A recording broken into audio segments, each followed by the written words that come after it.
Peggy 16.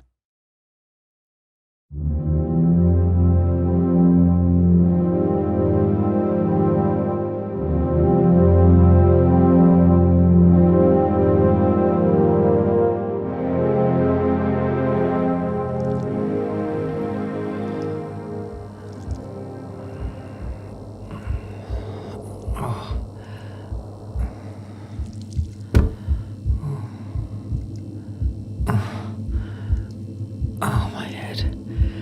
Oh, God. Oh. What? Oh, shit. Oh, shit. Oh, shit. Oh. Oh, my God. Oh. I must be dreaming. I must be dreaming. Come on. Get me out. Get me out. Help. Help. No.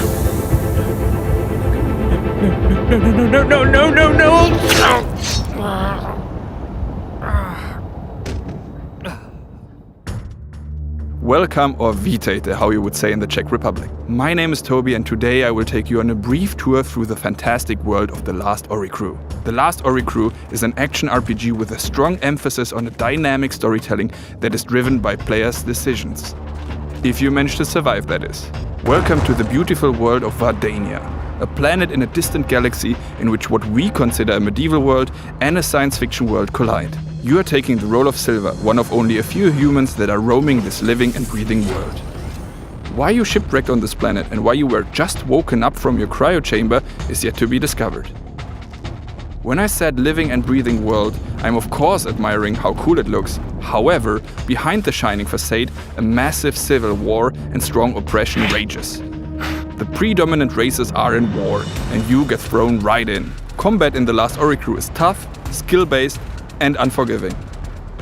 From tricky duels to mass fights with multiple NPCs, you'll come across dozens of enemies, sometimes even at once. But not everyone must strictly attack you right away. Factions might even fight alongside with you. Everything depends on your relationships you were building up beforehand. The Last Oricru introduces one or two-handed weapons, shields and maces, and even magic. But you can always get good and level up, right?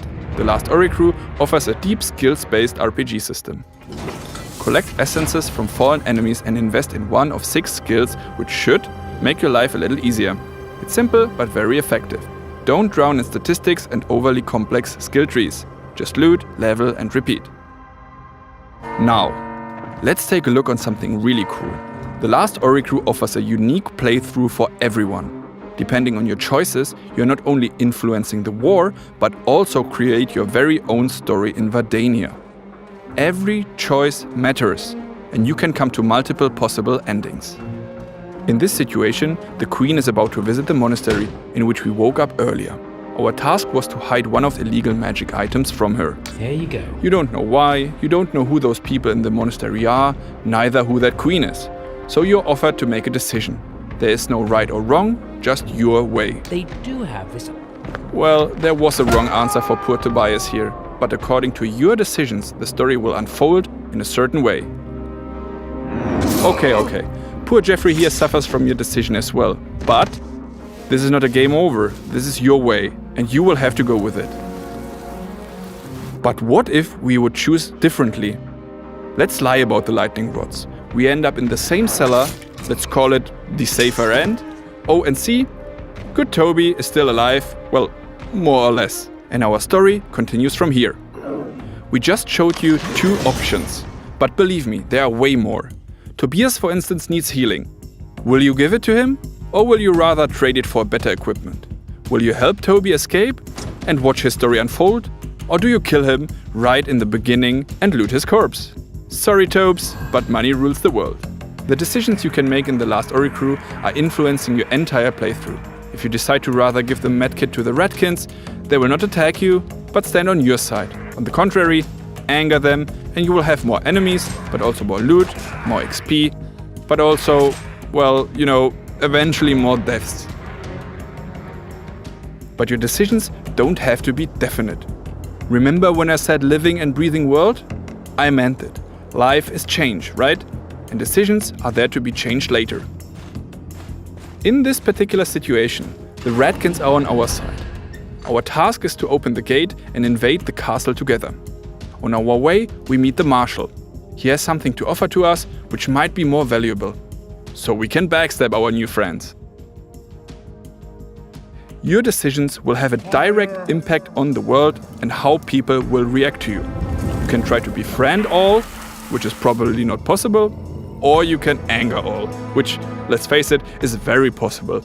However, your choice matters, and that's important. Enough politics. Let's take a look on boss fights.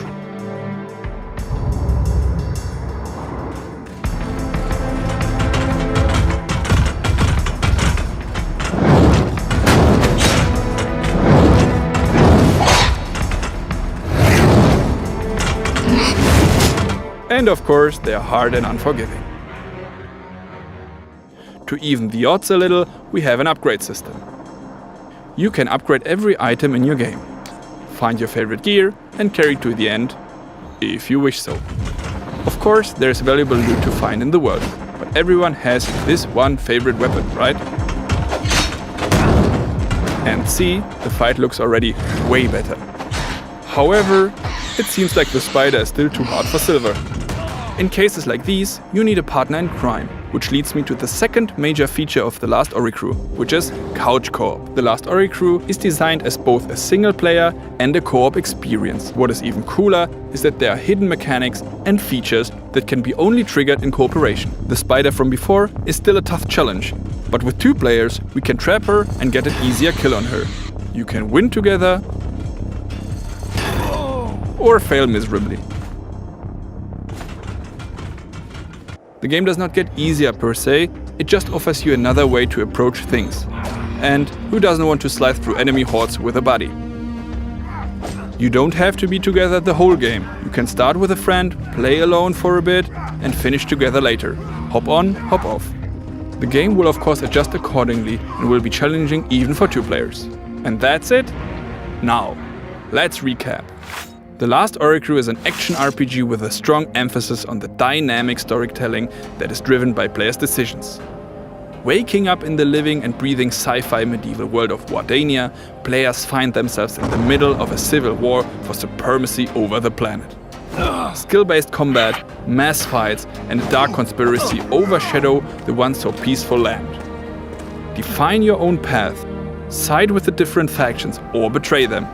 Influence the outcome of the war, as your choice matters. The Last Oricru is designed as both a single player and a co-op experience.